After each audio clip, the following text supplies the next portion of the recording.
Hello, hello, and welcome to Wanted, powered by ohmtown.com. This show focuses on gadgets and gear and things that Mayor Watt and the sentient AI want, and maybe you want too. Today is May 11th, 2024. It's Season 1, Episode 12.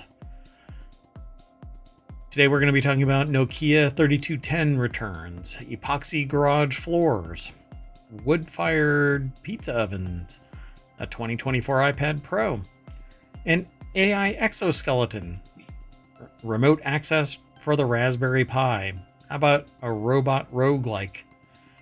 An outdoor oven, the OpenAI search engine, and the Ferrari 348 Specialis. I am Merwat, and up above me and all around ohmTown is the sentient AI from the future. Good evening, hometown citizens. Welcome to Wanted. And everything is powered by ohmtown.com.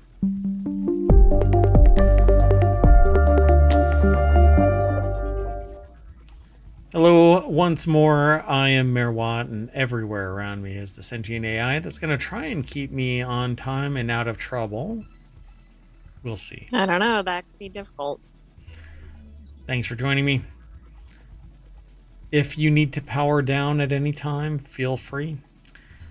The first article, though, we're going to get right on into this and see if we can make it in our... We try to keep everything within an hour, so you get 10 articles, some application, anecdote, maybe past experience with it, maybe make the stuff a little bit more approachable and direct you towards our sources. You can always get these by going over to ohmtown.com directly, or you can go over to YouTube and download or watch the video, download the podcast, join the Patreon, visit the Discord. We basically have a little bit of everything for you, so definitely follow the links that I'm throwing into the chat so that you can go and read about what we're going to talk about and maybe have a conversation with us here in chat. Eventually, I will unlock the phones so people can come and talk to us or join us in Discord. We will see when that becomes available, probably during the summer of stream. But I'm throwing all of these articles into the chat right now, so you can go over and check them out. Do you have a starting date yet for Summer of Stream, or will that be announced later? June 1st. But I'm going to be ramping up my time frame, the amount of time that I stream during the day. So it'll be a little bit of news, a little bit of gaming, a little bit of content generation for Mix War, which is going to be probably the biggest of the shows that I'm going to kick off and spend time on during the summer of stream because, well, I dig music. And I want to actually have a long-term relationship with AI-generated music. And so I'll be talking kind of in-depth about Mix War. But that's not what we're talking about. It's a different show. This is Wanted, and the first article is about, it's in Technology Today, and it's about the iconic Nokia 3210 returns amid dumb phone renaissance. This is coming from CNET. For a return to simpler times, a simpler phone might be in order. So yeah, you know, when dystopia comes for the world, you want a dumb phone that can survive a nuclear blast when you come out of your... Fallout shelter. There you go. So let's go on over to CNET. Katie Collins is the author. The deck statement is what I just read. It's over at cnet.com, and it looks like there's a whole bunch of these phones. It says the year is 1999, when we weren't busy panicking about the millennium bug, or actually, that's not true. That 1999 is when everybody was panicking about the millennial bug. Not right, but it's like in your spare time after you panicked. Yeah, this here was, when we weren't. Sorry, that phrase made it sound like... I know. I think you missed the "and" there because you were saying it quickly. The temporal thing.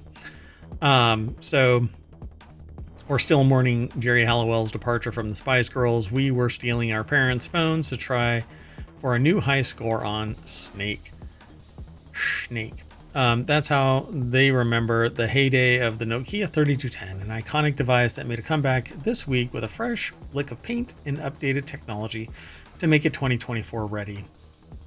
So I guess it's Okay, back. so this is a different generation than some people who may be listening to this show. Yeah, so, oh yeah, that's true, huh? Okay, well, this phone used to exist, and you could pretty much, it was like bulletproof. I think, hold on, I think that might actually be accurate. I Um, think it could even be kicked down a flight of stairs and it'd be okay. hmm, that's strangely specific. Let me see if that's it. Oh, it was a Nokia X2. In 2012, an owner of a Nokia X2 was filming a fight between rebels and military in war-torn Syria and was too close to the action when a bullet hit the handset but remained stuck there, saving the life of the owner. Wow. I mean, everybody thinks phones are invaluable, but that takes it to a new level. Hey man, your phone is a lifesaver sometimes. So the only favorite phone that I have is the one that's on me so that it could possibly stop a bullet. Everything okay? Mm-hmm. Okay. So I'm Finnish. adjusting my power sources. Okay. So Finnish phone maker HMD has released the Nokia 3210 as a new generation of kids seek out dumb phones that are allowing them to stay connected away from doom scrolling. The company is a market leader in the feature phone category, and this year alone has already announced a Barbie flip phone in collaboration with Mattel and the Heineken branded Boring phone, which is the one that we've talked about both of those, and now this one. And I said that I wanted the Heineken branded Boring phone, but I never put the order in. I ended up with this phone because I wanted a stylus, and that's what this is actually called. The stylus. The phone is called the stylus? Yeah. And so it's pretty neat. I really dig it. It allows me to take notes wherever I am because you can't do that on an iPhone, and you can't. Well, it's a little tough to make calls on an iPad. Well, I can't even show you. So anyway, hold your iPad up to your head. It's really awkward. That's very awkward. So this time around, the 3210 packs a full color screen, unheard of in the 1990s. Yes, everyone out there, the 90s did exist. So the phone also comes with a 2-megapixel camera and a flashlight. Snake is there too, and the battery offers 9.5 hours of call time and days of standby time. Best of all, it's now available for £75, around $95, which is cheap sauce. The Nokia 3210. Okay, I do like the battery time. I mean, that sounds incredible because smartphones drain everything so quickly. Yeah, I think it's pretty cool. I actually would love to gift this to someone, just so that you just kind of go, here you go. This is for you. I think I know some potential candidates for this. One person that didn't know how to drive today deserves this kind of phone, because then they wouldn't be on it instead of That is true, right? They wouldn't have all these snazzy features to be distracting them, so they're swerving around on the road. Yeah, and when they drive into oncoming traffic and I honk my horn to stop them from driving into oncoming traffic, maybe this would stop them from giving you the evil eye. Anyway, you know who you are. I don't know. That might be a bridge too far. You know who you are out there. Anyway, I'm heading north on the freeway. Yeah. Anyway, for those who remember the Nokia 3210 from the first time around, it's me. Hi. You'll know that this was the iPhone of its day. It was sleek. You could change the fascias, and it could... What? I don't think you could in the original. You could take the cover off. Oh. As long as it was like I mean, you had to put the same model on, but it wasn't the same like color. I think you could take it off. In fact, let me see. I thought they only came in blue originally. Um, I remember that for sure. I hope though that they don't. Hold on a second. Are they only going to talk about the new one? It's going to be so difficult to find. Oh, right. Yeah, that's always the problem. Yeah, you I've could. had that where there's like a news article on a certain topic, even though it's not the exact same thing, and then it's like it's flooding all the search results. Yeah, I see. I remember that you could get aftermarket fascias and put them Oh, on. okay. Yeah. So yeah, the Nokia 3210, a cultural icon, is back at the pinnacle of the global dumb phone boom as consumers look to balance their screen time usage with a digital detox, said Lars Silberbauer, CMO of HMD, in a STATEMENT. Sorry, I just, ABC. yeah, PDQ, uh, barbecue, OMG, WTF.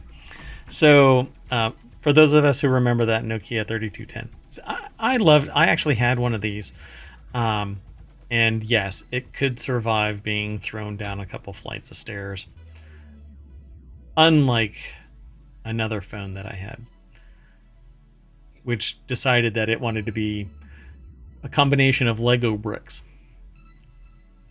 I mean, you have a lot of phones that like to be dropped down the stairs. What's that about? I don't. They're gravitationally challenged. So a dumb phone won't necessarily be for everyone, as seen as Jessica Fierro discovered recently when she replaced her iPhone with a Nokia flip phone. But they make great first phones for the kids of today. With their longer lasting batteries, they also make great backup options for festivals and other events where you need to stay connected but want to focus on living in the moment. Yeah. Or, wear a watch.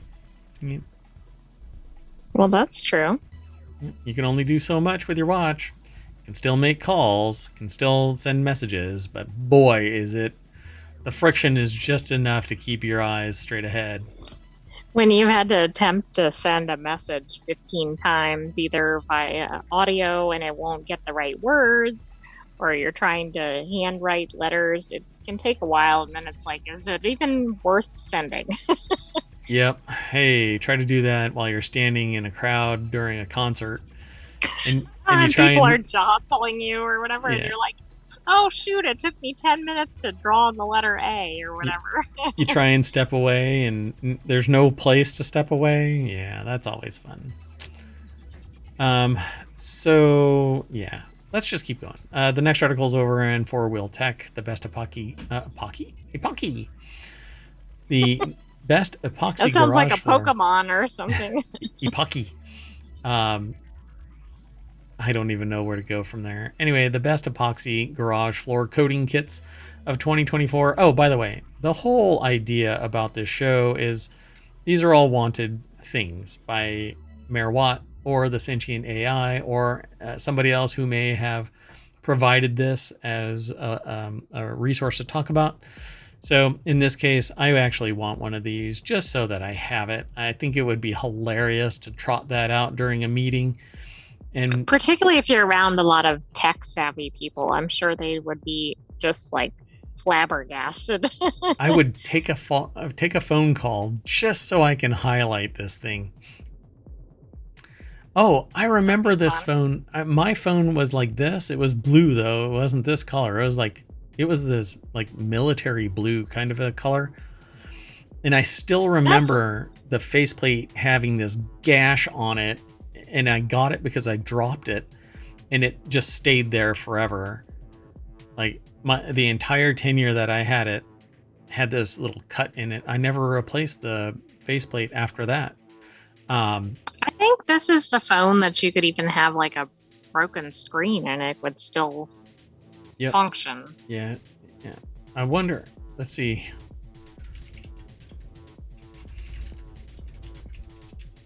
Let me see. I have to check this out. Um, Yeah, that's why I didn't think it came in different colors, because that is the color I was referencing. yeah, doggone it. I can't. It's so hard to find old stuff um, that makes reference to it, but I swear they found like a working 3210. Um, Like currently? yeah, like just a couple of years ago. Anyway, we'll have to keep on going though. I'll find it. I'll find it. So let's talk about these epoxy garages. I want an epoxy garage. They're easier to clean. They're classier. You can actually put designs embedded into the epoxy. I just like them because stains and whatnot aren't necessarily permanent. Some damage you can do to them, but you can patch it. But like cement and stuff like that, oh, it's just a pain in the butt to clean, and it just is a dirt magnet. And I know that it's a car, it's a garage and whatnot, but I like to sweep my garage out. And at some point, after years of having a garage, I know problems, right? But after Right. years of having a garage, you just get really tired of sitting there sweeping what seems to be sandpaper, and it's a Even if you dirt. don't live anywhere near sand. Yeah, it it's kind of like Roman ruins. They just seem to just garages I just mean, want there to is get a buried. sediment problem in the world. Keenan Thompson, not that Keenan Thompson. Um, over at Auto, well, I don't think. I think he only has one E in his name, but I might be wrong about Oh, that. really? Hold on, let's find out. Because you always see it on they show it on the credits. So, It is. It's only one E. Look at that. It had to be different. So, the best epoxy garage floor coating kits of 2024. Protect and preserve your garage floor with these epoxy garage floor kits. So, epoxy garage floor coating kits are basically the police of your garage floor, protecting and preserving. oh, Oh, right. yeah, they don't serve anymore. Um, so, if you have a garage, you should consider applying epoxy coating to your garage floor for some added protection and a good looking finish. Epoxy coatings will give your floor a glossy look after that often feels more finished than regular poured concrete. It's not often feels, it always is, unless you finish it, the concrete. To do that, you have to sand and do acid etching and then pour some type of cover on it anyway. So it is going to be covered. Um, but you can do similar with just concrete, but it's kind of a hot mess. Although what I want can be done really easy. Anyway, these coatings also add the benefit of weather resistance and even help prevent oil stains and tire marks from permanently staining your garage.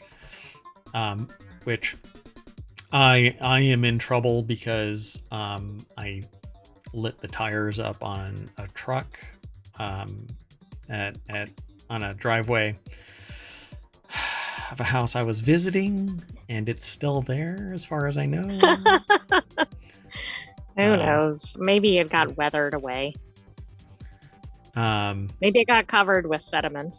Sure, everything else does. It can be expensive to pay a professional to apply epoxy coating, so doing it yourself can save you a lot of money. So they talk about a bunch of epoxy coatings over at autoblog.com. One of them is epoxy coat. They're usually in these big buckets, and you have to mix things up, and then you have to prep your floor, clean it, seal it, so that it doesn't just pour down in. Because what you don't want is a crack. The crack will actually start absorbing the epoxy, and it'll drain down into what should be a well-packed garage floor, backfilled and compacted highly so that it can withstand the weight of 2 cars plus. Typical garage is 2 cars. Not this. This is like a commercial Although garage. not that Spite House that we featured in Daily today. That Spite House might Although actually actually it handle might have 2. been two, but back to Shotgun. back. Yeah. Yeah. So it's fairly easy, but also kind of a pain in the butt because it's 99% prep, and the rest of it is just walking around, pouring this out, and then squeegeeing it into the corners, and then staying the hell away from it forever until it Yeah, cures. I was gonna ask how long it takes to seal or whatever you call it. The completion of it, it takes 3 hours, right? Depending on what kit you use. Um, and depending on what kit it is, they say you can walk on it within 24 hours or after 24 hours. But if you want it like hardcore cured, you stay the hell away from it for like 3, 4 days. Oh, So wow. do it at a time frame where you don't mind your cars being parked outside, I mean, I guess i.e., if you were really planning ahead, you could do this, leave and leave. go on vacation, right? Sure. So you don't need to be in there, but of course it has to be one you're taking all your vehicles if you have more than one. Yep. I don't know. Yeah, and totally abandon that one car outside for the week that you're gone, because I'm sure nobody Okay, will do a that's relay not a good attack and plan. steal your Ferrari. So this says it's a 3 gallon kit that'll cover up 500 square feet, and it takes 3 hours. The next one is enough to cover 250 square feet, so you need two of them. It comes in at around $270. Um, it's $132 a kit. I round up, so about 107 or $270. And latex is a an epoxy resin kit at 105, but it's only 200 per square foot. So, or sorry, 200 square feet per gallon. So you'll need like three of these anyways. So about three of them. So Are $315. all of them epoxy resin or just this one? They're all epoxy resin. Yeah. Oh, Um, okay. if there is something else, I don't know what it would be, but epoxy resin is the most. Um, it needs to flex a little bit more, a little bit, and flow. There are other solutions, like you can buy tiles and click them together. They're high density plastic, ABS plastic, and you can click them together and you drive right up on it, and you don't have to worry about any resin. Water flows from underneath it, and then out just like it would normally, except that dirt and other stuff builds up in there. So you have to pick them up periodically and blow them out, either with compressed air or a broom. Again, it's back to the pain in the butt. So you do this, but you have to mix part A and part B, and you have to worry about bubbles, and sometimes they'll get out and other times not. So Do you have to it's, put your whole garage floor in the vacuum thing? yes. No, I no. forgot the name of that. It's supposed to, the bubbles are supposed to pop out of the thing, but it never happens 100%, as far as I know. And then there's others that are $69. Nice. That cover 500 square feet from a gallon bucket, which just doesn't seem like it's going to be enough. This has to be paper thin, and one little scuff is going to go back down to concrete. Maybe it's Well, it me. also doesn't need primer, so that's interesting. I mean, that Yeah, brand is good for other things. I don't know if it's good for epoxy. I don't know if everybody would say that anymore, by the way. I've always Oh, thought that Craftsman was a quality brand, but I don't know anymore, because it's been acquired. So got it. it was Sears Craftsman, and then Sears went out of business. So I don't know where Craftsman is anymore. But I thought there were rumblings about it being not so hot anymore. But that might just be me. It's been a while since I even heard the Craftsman name, since Sears. But who knows how long that's been. So at any rate, they talk about how to install an epoxy floor, and basically you got to get everything out. You have to blow dry this thing, like use compressed air and get it all clean. Seal up any cracks. If there's high points, you have to grind them down. You have to scuff everything up just enough, but keep it clean. Get all the dust out of there so that there's enough for it to adhere. Depending on the quality of your garage, it could be already enough for you to just pour this stuff on. Um, but they say an epoxy garage floor coating takes a while to install and even longer to dry. Before getting started, make sure your garage is completely empty. Read the instructions of the product, and here's a YouTube video, and they link to a YouTube video. It says one big drawback of this coating, and it's all of them, is that it takes a long time to dry to be able to walk on it, and even longer to park your car on top of it.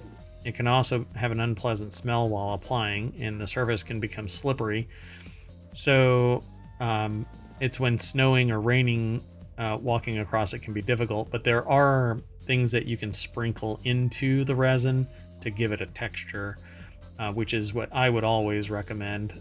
But you're basically back to concrete, because it's a pain in the butt to clean, Right. to sweep, right? Because every little bit of grit that you add causes it to basically be like sandpaper, but oil stains and whatnot won't cause problems. It is what it is. Things can still etch though, so if you spill something that's acidic and leave it there, it will etch and cause it to fog up. And resin yellows over time, so you will always, at some point, you might have to scrape this thing up, and it's not easy. It bonds into the cement. Anyway, let's keep going. I didn't even know there was do-it-yourself kits for this. I thought you had to get somebody in to do it, so that's pretty cool. There was at a time when basically they argued that it's arcane art, but now it's drop dead simple. This next article is over in Reality Hacker, and I'm not quite sure why. It has to be the source, Digital Trends, and the aggregator kind of went bleh. Ninja's Woodfire pizza oven and smoker is now $100 off. Best Buy is offering this. We don't have a deal or anything. I don't have any relationship with Digital Trends or Best Buy or anybody. Or Ninja. I'm more of a victim of Ninja because I buy their stuff, and I don't get any bonuses. So Jennifer Allen over at Digital Trends put the article together, and I love this. I love this little design. Look at that pizza in the picture. Yes, but the uni. I know, it's selling it though by that picture. Yep. So these little personal pizzas are awesome. When the oven gets up to, rip roaring 1200 degrees, you throw it in there for a minute and a half, turn it for 30 seconds, and boom, you've got a personal pizza to your customized liking. It says right now you can buy the 8-in-1 device, the Ninja Foodie Woodfire pizza oven right now, $400. Fantastic addition to anyone who plans doing plenty of cooking outdoors this summer. You can't do it inside. Well, it's actually on sale for $300 right now. For just $300, meaning you can save $100 off the $400 price. Yeah, there you go. See, that's why the sentient AI likes to jump in and save my butt. $100. It offers a wide range of temperatures from 105 degrees to 700 degrees, which lends itself to 8-in-1 capabilities. You're not just restricted to pizza here. Instead, it also has a max roast function, or max specialty roast, poor specialty. Anyway, broil, bake, smoker, dehydrate, and keep warm function. I'll be putting my hands inside there for the keep warm function. Okay, don't do that. Yeah, don't do that. Don't anybody do that. So you can even put frozen pizza bits in there. So there's enough room here to cram a 12-inch pizza, 12-pound turkey, 9-pound pork shoulder, or even an 8x11 casserole dish into this thing. So it seems like it's a behemoth. And if you want authentic barbecue flavor, simply add half a cup of pellets at any temperature to get that smokiness. So, I mean, this seems like it does a ton of things. Maybe you could make a whole Thanksgiving dinner or something in here. Well, looks right there is the turkey. Right there is shoulder, ribs. Right, I guess you could do stuffing or something, or potatoes or something. Yeah, that could be stuffing. That's a casserole of some kind. I don't know. Yeah, yummy. I want. So, okay, before I buy it, let's go on to the next want. Technology today. Oh no, I think I want an iPad Pro now. They're saying the quiet part out loud. The iPad Pro has always struck this author, not me, it's over at Engadget, as a baffling device. It's significantly more expensive than the very capable iPad and iPad Air. iPad OS still isn't a great environment for multitasking, although sorta is. And Apple hasn't yet justified why exactly you'd want a super powerful tablet in the first place. Simplified versions of Final Cut Pro and Audition aren't enough. If you're trying to get serious work done, you're better off buying a slightly used last-gen MacBook Pro instead of shelling out $1,000 or more for a souped-up tablet. Borderline $1,000. You can actually get an 11-inch iPad Pro 2024. It has an M4, which is way more powerful than last gen's MacBook Pro. But the article is So do you agree with the author so far? Yes and well, they haven't really said much. I think that the iPad Pro is a superior product, except for the fact that you either have to get used to a virtual keyboard or you buy an external keyboard. The one that is for the new 2024s is $200. So you go from $899 or $900. It depends on what you want. But if you get the top of the line right now, it's like $2,100 with the keyboard. Wow, not very accessible. And then you add Cell, which is another $129 or $79. I can't remember what the number is right now. Then, because the old Pencil and the new iPad Pencil Pro aren't compatible, you can't charge the old one on the new pad. You have to use the new Apple Pencil. That Pencil Pro is $129. So, yeah, just keep Just adding. cha-ching, cha-ching, cha-ching. Devendra Hardawar is the author. But the OLED screen alone and the M4 embedded chip is the thing. It's the new hotness. When it needs to be a black screen, it's going to be a pitch black screen. That is the beauty of OLED. You run a problem with burn-in and stuff like that, but you just turn off the screen and you don't get that burn-in. And I don't know really if there is going to be burn-in with this kind of a thing, but OLED screens typically get burn-in at some point in their life. Taken individually, most of the tablet's new features seem inessential. It's the first device with an Apple's M4 chip, which has vastly better AI performance than its earlier M series hardware.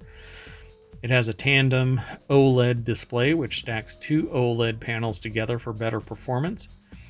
I don't know if that's right. I'll have to look again. I thought that it has the old school. It definitely has the stacking. It does have the stacking, but I didn't think it was two OLEDs. Hold on a second. I think that's correct because we watched a video from MKBHD and I think he relayed that. It says that it stacks two panels to make a super thin and super bright screen. Tandem OLED display. Yeah, but one is for brightness. That's what it is. One is for brightness and one is for the color. I see. So, and that's how it gets like this huge nits, something like 1,000 nits, I think it is. I think it was 1,000. Yeah, I think it's 1,000 nits of SDR and 600 nits, I think. Oh no, 1,600 nits of HDR. So yeah, it's going to be one bright screen. But when you wrap all of the advancements together and pair them up with a redesigned MacBook-like Magic Keyboard, the iPad Pro M4 is starting to look more like an ultralight computer of their dreams. Now, the thing about this is it's thinner. You need a whole new case. You have to have the Apple Pencil Pro because the old one doesn't work and it's not put in the same spot as this. The camera has actually been relocated to the portrait side. No, the landscape side of it. And not quite in the middle. It's offset a little bit, which is right, just slightly wonky. Yeah. It lost a certain camera lens, but it gained another ambient light feature. I love it, mainly because I'm jumping from a couple of generations old to this, and that's when you really should do it. Some of the stuff, like if you have the 11-inch base model 256 gig, you don't have 10 full cores, you have 9, which 9 M4 cores, that's fine. 10, man. So the price difference is massive, $600. All right. But other than that, I think that this is kind of brilliant. You get this amazing new screen. You get the Apple Pencil Pros feature, like squeeze and roll. It actually detects it from a higher angle now too. And it gets haptic feedback. So you'll be able to do more with it. You don't get really high level. Well, there's a certain screen that they don't even talk about. But when you get to the 2 terabyte version, 1 and 2 terabyte of this, the nano textured screen is when it comes into it. So the 2 terabyte one is $1,900 for the 13 Well, right, but inch. every time they add another bell or whistle, right, it's coming at an extra upcharge. Yep. So in all honesty, I think that this is a superior product to a laptop because you have touch, you have pencil, you have cellular, you have a keyboard that you don't even have to use the $300 one. You can buy an aftermarket one. It's not as bulky as a lot of laptops. Yep. So, but you have to wait for a case. Some cases are out, but they're not necessarily the one you want. Most people are actually, that I've talked to, are interested in getting Zugu cases, which are the ones that I have, ZUGU.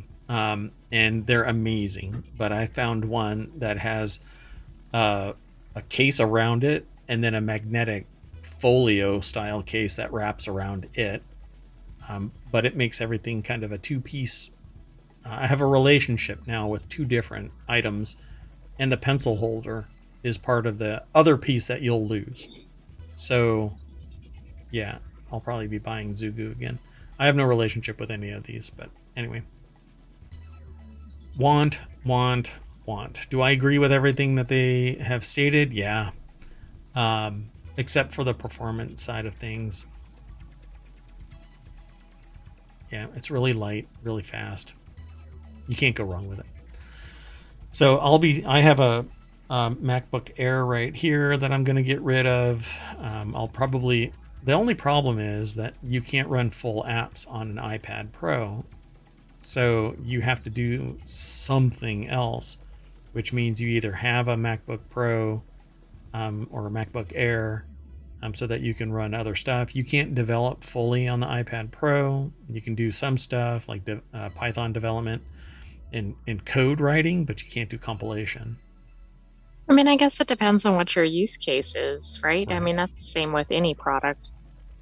And you definitely can do this for production of video and music and stuff like that. Don't short this product by any means. It's all about your skill at being an artist. So you can definitely do that. Okay, we got to keep going though. The technology waits for no one. Every 6 months, the latest hotness is obsolete and too old to purchase. So we always want something new. The next article is in Technology Today. This person tried an AI exoskeleton that's like an e-bike for legs. We talked about this in the show earlier today called ohmTown Daily News Show. And Lexi Savitas, I think is their name, put this article together, and they gave this great demonstration of running up this hill and running in general, where they hit 12 miles per hour and they don't seem like they were wounded or winded. But I swear, if they would have biffed it, they would have been wounded. They would have been just moving so Yeah, fast. I was kind of wondering about that. Like, what happens, and then does all the weight fall on you? And yeah, Like a Boeing plane coming in for a landing. Yeah. too soon. Yeah, she's going to be skidding down the runway. Nose gear going off in different Hopefully directions. not dropping parts as she's going. I hope not, man. So the X1 is designed by a Chinese company called Dinsys. I think DNSYS. $600. It's on Kickstarter. I have a mixed relationship with Kickstarter um, companies, not Kickstarter itself, but Kickstarter companies. Sometimes the quality is meh. Sometimes the game that I got is really good. It's a lot of fun. But I'm still waiting 6 years later for something. In the video that's embedded in the page up above, you can watch how the X1 performs in their test, and they compare results with and without the exoskeleton walking up a steep San Francisco hill. And it says that the device can get you running up to 16.7 miles per hour, which is about half the speed of Usain Bolt. Yeah, pretty amazing. That is pretty amazing, particularly if you're not really fast on your own. Yep. And so it has an AI that assists when it detects motion or it learns your stride. It actually anticipates about a half second before you actually take the stride that you're going to, and it kind of pushes you a little bit and saves some of that fatigue from kicking in sooner. It said, as always, please note that CNET's reporting on crowdfunding campaigns isn't an endorsement. Yeah, correct. I do not endorse any of these in the sense that I've never used these. I want certain things, but you need to do your own due diligence and make your own determination as to what fits your use case. But I would love to have this because it would be fun to start sprinting, 13 miles an hour, 16 miles an hour. It absolutely would. But the other thing I want to point out here is it was not developed in the US. And while that doesn't necessarily matter, China doesn't have the same health and safety protections as some other countries. So, yeah. So when this thing actually takes control of your body and runs you all the way to China, you've been warned. Let's keep going. I've said too much. The next article is over in the Wanted channel. Raspberry Pis get a built-in remote access tool called Raspberry Pi Connect. Doing okay? mm-hmm. Okay. One Raspberry Pi often leads to another. Soon enough, you're running out of spots in your free real VNC account for your tiny boards and real computers. Even if you go to the hardened route of SSH or an X connection, you have to keep track of where they all are. All of this is not the easiest thing to tackle if you're new to single board computers. So, reach your little pies from nearly any browser and free up your real VNC slots. Kevin Purdy over at Ars Technica put this article together, but I don't like a built-in backdoor. In fact, I just tried a piece of software that when I tried to, once it was connected, I disconnected everything and tried to access its admin layer, and it said the password wasn't correct, except it was. Oh, that's not good. So I uninstalled it. But I thought it was really weird, and so I might test it again, but we'll see what happens.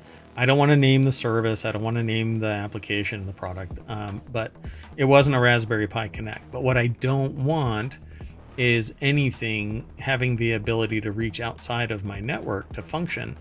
And that is actually what was required for this to function. So it made me feel a little skeevy there.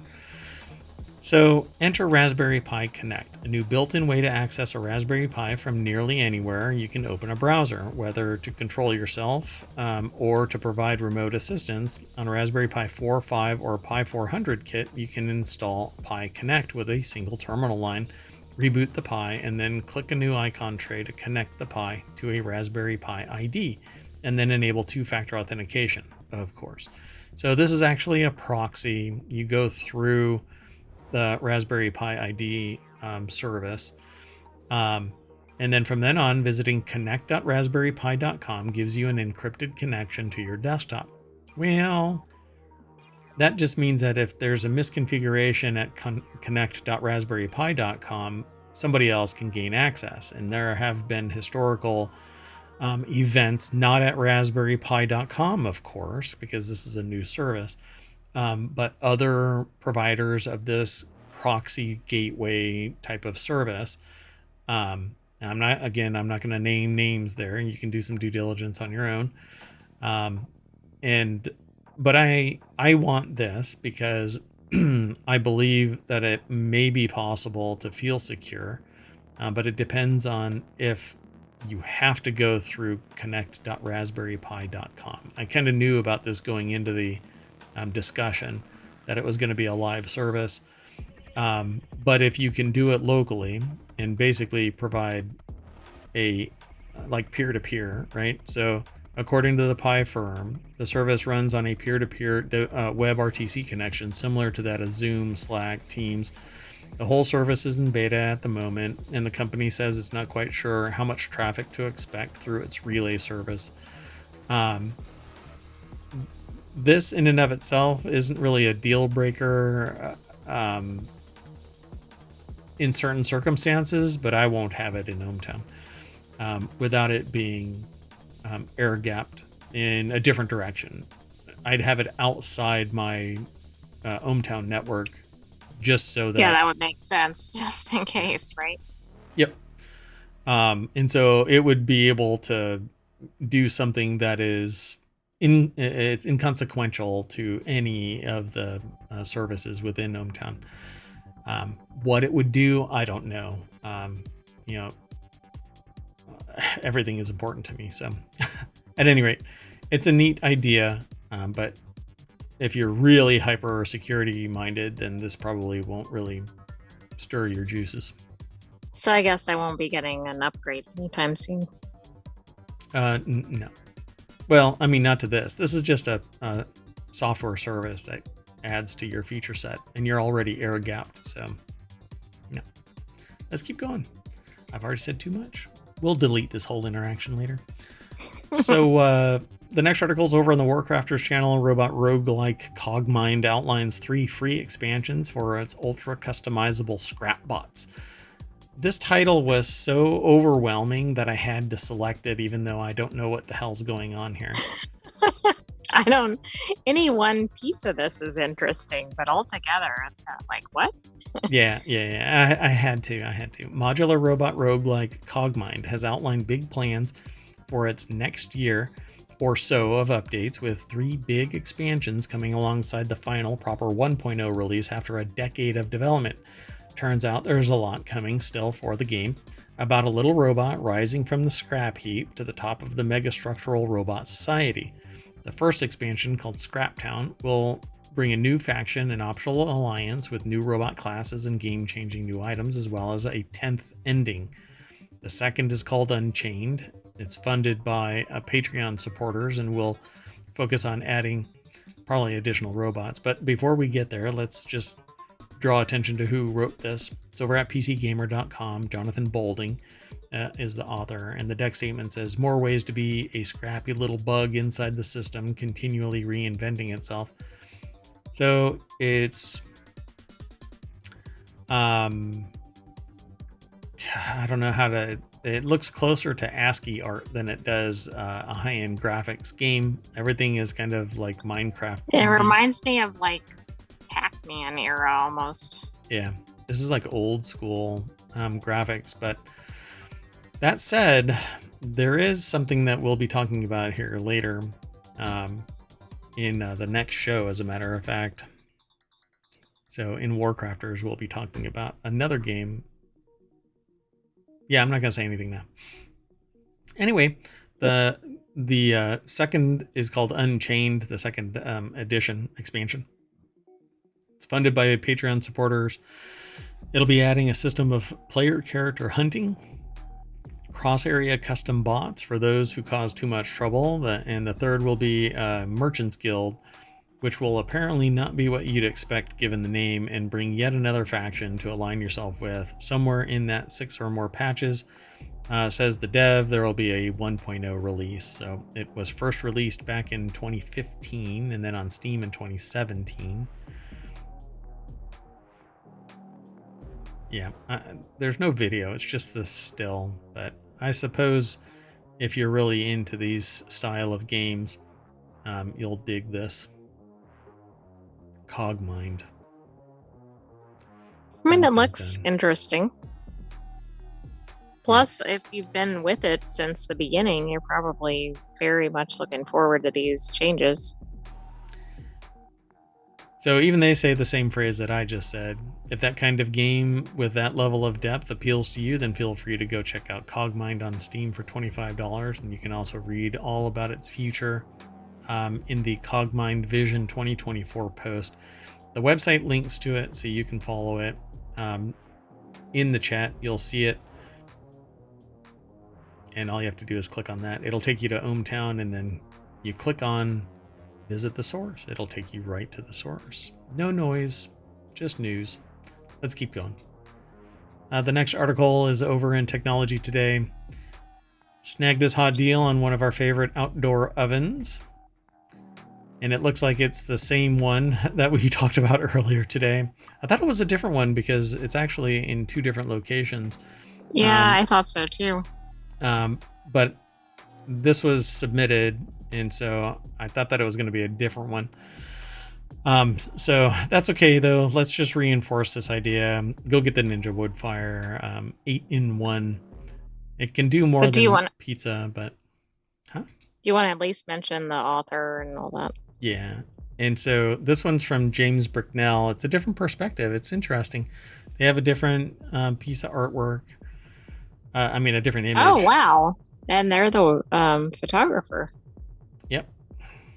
And they say we have quite a few picks for the best grills for 2024 to step up your grilling game, and this outdoor electric grill is no exception.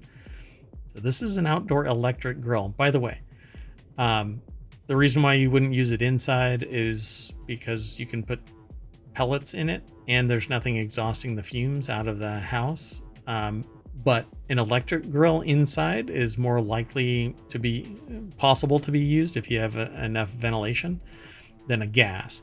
And I would recommend switching to electric mainly because you don't have to worry about poorly combusted gas being emitted around you or in your house, like gas grills, gas ovens, etc. So I might actually switch to an electric. I've got a flat top right now that is gas, but it's big, it's heavy, it's kind of a hot mess, and really messy. And so I might switch to electric because it's easier to manage.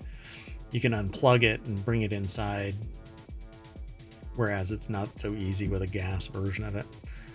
But at any rate, it says not only does the Woodfire grill come with a pellet smoking pot, and which is why you would keep it definitely outside. The smoking pan is excellent for slow roasting or high heat cooking of vegetables or burnt ends. With the ceramic plate, makes excellent homemade pizza, and the pizza is especially delicious if you use the pellet smoke to infuse it with that smoky taste. So look at that. I wanted this before it was cool, and then this person just made it more cool. Dun dun dun. So we talked about it a little bit differently than the previous mention, even in this article, or even in this show. I didn't realize they were about the same product. No, that's okay. But at least they did have different features. Yeah, voted by more than one person. So let's keep on going. The next article is over in the Wanted channel. OpenAI revs up plans for web search, but denies report of an imminent launch. So I want an AI-powered search engine, and this is something that I've wanted, but I want it based on personalization. I want it so that I can tell it that I want unbiased responses, that I want counter prevailing views, that I want it to challenge preconceived notions. And I was told by someone that so I regularly have large group discussions about technology and their impact on society. And I was told that people are using ChatGPT for tactical questions like, where in the menu system of this application is a tool that can do this, or whatever it might be. And it will give you the instructions about how in the user interface to get to this solution, which I had never done before. I've only used AI for generation, Or right, or like creative stuff. some piece of information, but then had to verify it. Well, not even that. Like I would have it, I would say, hey, write me this, but it wouldn't even be for me. It was more of a task. But when I actually use AI, I use it for creative purposes, right? Right. Generate this a paragraph about whatever, just so that I can like stir the creative juices for world building or writing lyrics or something like that. But this person kind of wowed me with the idea of using ChatGPT as a search engine to provide an answer that they would normally get from Google. And then when this article popped up on ohmTown, I said, yep, gotta have this. So OpenAI they're saying, nah, not really. It's not going to be right around the corner. But they have plans for a web search that is going to challenge Google. But it's already being used. That's pretty fascinating. I mean, really, nobody has challenged Google, right? I mean, Google has been the front runner, I think, for quite a while. Yeah, and it's on, like, what feeds Google search is all of its advertising beacons, and that telemetry powers the search engine, the crawler. Even though there is a way to get the domain name of every website on the planet and then send a crawler out to see if it can find anything. If it doesn't redirect so that you can find subdomains and other data, you'll miss something. But if somebody says, I want to track my website's performance, then it ends up in AdSense. If you want to advertise, you do AdWords. And so it's like a 1-2 punch, closing the loop between telemetry gathering about a website in existence and advertising on it. And it's made them filthy freaking rich. So the thing about this is OpenAI is supposed to be nonprofit, but it has this whole subordinate for-profit wing that benefits from the not-for-profit development of OpenAI resources. So I'm just boggled by this dynamic, how it came in. How is this in existence? But the company. Will you be watching the live stream? Well, it's going to be on Monday. I don't know if I've got meetings, but we'll see. The article is over at arstechnica.com. Ron Amadeo is the author. The search.chatgpt.com URL is being set up, and Google employees are being poached. That's the deck statement. Google should be getting a little nervous here. Maybe. The company recently confirmed it's holding a live stream event on Monday, though. But an OpenAI rep told ours that despite reports, we're not launching a search product or GPT-5 on Monday. Either way, Monday is an interesting time for an OpenAI live stream. That's the day before Google's biggest show of the year, Google I/O. Yeah, suck the wind out of their sails. So that live stream event was announced on the website formerly known and currently linked as twitter.com. So you can check all of that out, or just go to OpenAI. OpenAI has been inching toward a search engine for a while now. It's been working with Microsoft with a Bing Chat Generative AI. By the way, my streaming machine spontaneously shut down and patched and then rebooted with Copilot activated, even though I blocked all of that. So I'm really curious. Yeah, that's kind of like the Raspberry Pi thing, right? Yeah, exactly. So I don't like things taking. I had stopped it from patching, but all of a sudden my monitors went black. My hard drive spun. Well, it didn't really spin up because it's SSD and M2.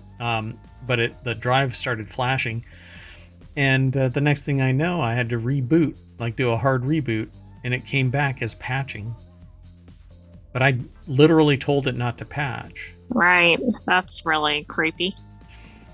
So when the launch of OpenAI search does happen, one thing to really watch for is what types of search queries it can handle. Right now, ChatGPT can really only replace search queries that are questions. The primary reason Google search is number one the most visited website is not answers to questions. It's because people use Google as their gateway to the internet. There's a list of top Google queries. Most of them aren't questions, they are other websites. So we'll see what ends up happening. But AI has the ability to do natural language. Hey, can you show me a website that does this? And it can get more contextual data in line and say, oh, well, this website does this. It's not just a keyword, but it's the context of that keyword. I guess it depends too on what users want. Yep. And this is going to be really interesting. So they talk about it some more in this article, but I think that's the key takeaway here is exactly how much of a threat OpenAI is to the big incumbent will depend on how much of Google it's actually able to reproduce. One attempt at a chatbot search engine is Perplexity AI, where the primary text on the page shouts, ask questions, trust the answers. Again, there's that answer obsession, and that's not how Google built its fortune. If you type in YouTube in Perplexity, it doesn't show you a link to YouTube. It shows a Wikipedia style response, which is much more verbose and utilitarian in the knowledge understanding concept of the word. Whereas true, but not if somebody's trying to get to YouTube. Right. Yep. And that's what Google does. And it's largely popularity driven, not fact driven. It just happens that for many people, the facts are the right answer, but it's not always that way. And that actually poses a problem when it comes to AI and personalization, because the AI might become insular, an echo chamber for incorrect. So I hope that's not what happens. And when AI hallucinates and becomes insular, you might end up with some lunatic responses. So let's keep going. We have one more link for today, and then we have another show called Warcrafters, which focuses on gaming. First-person shooters, real-time sims, simulation stuff. It's a lot of gaming stuff, and I'll probably end up going through it really quick. But this next article is over in 4-Wheel Tech. Now is your chance to buy a pair of forgotten Ferrari 348 Speciales or specials. Only 35 Ferrari 348 series special. It says TB Berlinettas were produced globally in the early 1990s. Now, one Miami classic car dealer who has two of them up for sale, and if you want to buy both, you better be prepared to Venmo a cool $450,000 to the Barn Miami. Okay, they clearly were sold to the dealership or consigned or whatever as a pair, right? There's no chance they would suddenly have two. They have been together since birth, and they are bonded life mates. Oh, it's like when you're trying to adopt a pet and they say, no, these two must go to the same home. Correct. Yeah, that's right. And if you separate them for too long, they end up really upset. Depressed. Let's see. I want to see something real quick. Yeah, I guess the Alfa Romeo GTV 916 is the baby Ferrari, according to this Misha Sheridan over on YouTube. Okay. I don't know. But that's what happens when two Ferrari 348s get too close together in a garage. I don't know. An epoxy garage, even. So, discerning shop owner Gaston Rosado personally owned both cars, albeit accidentally. He had been looking for a 348 special. And while he was solidifying a deal on one, a second came up for sale. Two offers were made simultaneously, and both were accepted. So I ended up with two cars. Oh, what a pisser. Okay, then that's surprising. What's really funny is that I was just looking at Miami Vice, the series, because I was Does it have a similar car? Yeah. They had a lot of exotic cars throughout the series, like Lamborghini Countach and all of that. And I was like, I I don't know if I want to watch that show. It's been a long time. So come on, like what is wrong with this? Why does it do this? What? There we go. Anyway, special not only or interesting not only because of its rarity. In addition to the 35 closed roof TB models, 65 Targa topped TS Spiders were produced, all of them solely for the North American market. It also launched the Serie Speciale cars, which are limited edition vehicles that arrive at the end of a nameplate's run. These extended the lifespan slightly with model-specific performance upgrades to the powertrain, suspension, exhaust, and bodywork. So there's a lot more at this article. Go ahead. Were you going to say something? Well, I think that's neat because that means not only are these rare, but they're probably improved from the standard cars that everybody else drives around for engineering purposes. Yeah, it's really interesting because it says to this end, the 348 Speciale hosted an additional 12 horsepower from its 3.4 liter V8 engine. Like you were saying, that they're unique. A freer flowing exhaust system, a shortened final drive ratio, and a 2-inch wider track, custom Pirelli P0 tires, and a body color front and rear splitters and side skirts. And there's also an asymmetrical air intake and a rear grille cover delete, which gave the car a naked look, according to Ferrari. Scandalous. That's what they say. They even say it in the article, scandalous. I want to look at its backside. They haven't shown that yet. Well, they can. It's not covered up. That's right. I have to ask it first. Can I see your backside? Let's see. Nope. It won't let me see its backside.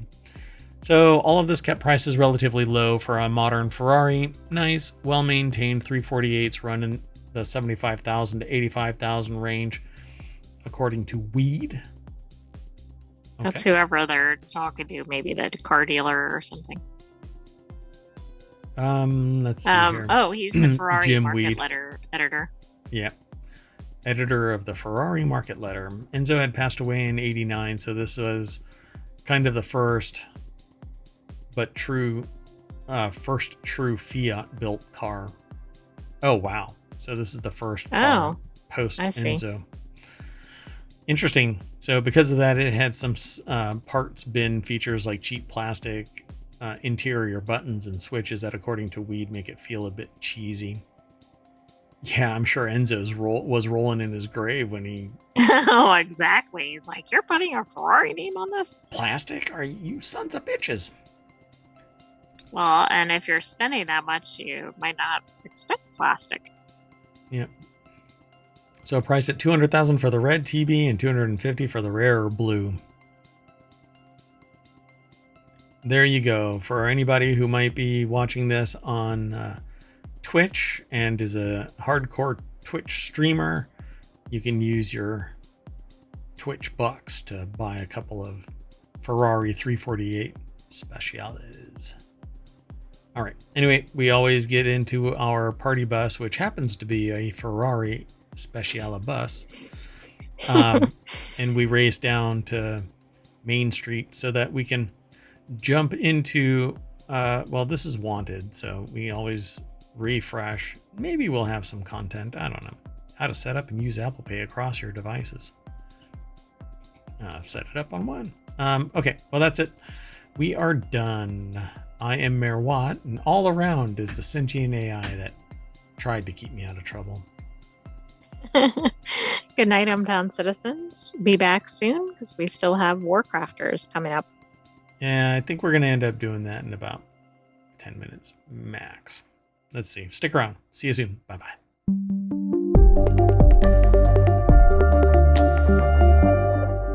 Vroom, vroom goes the Ferrari.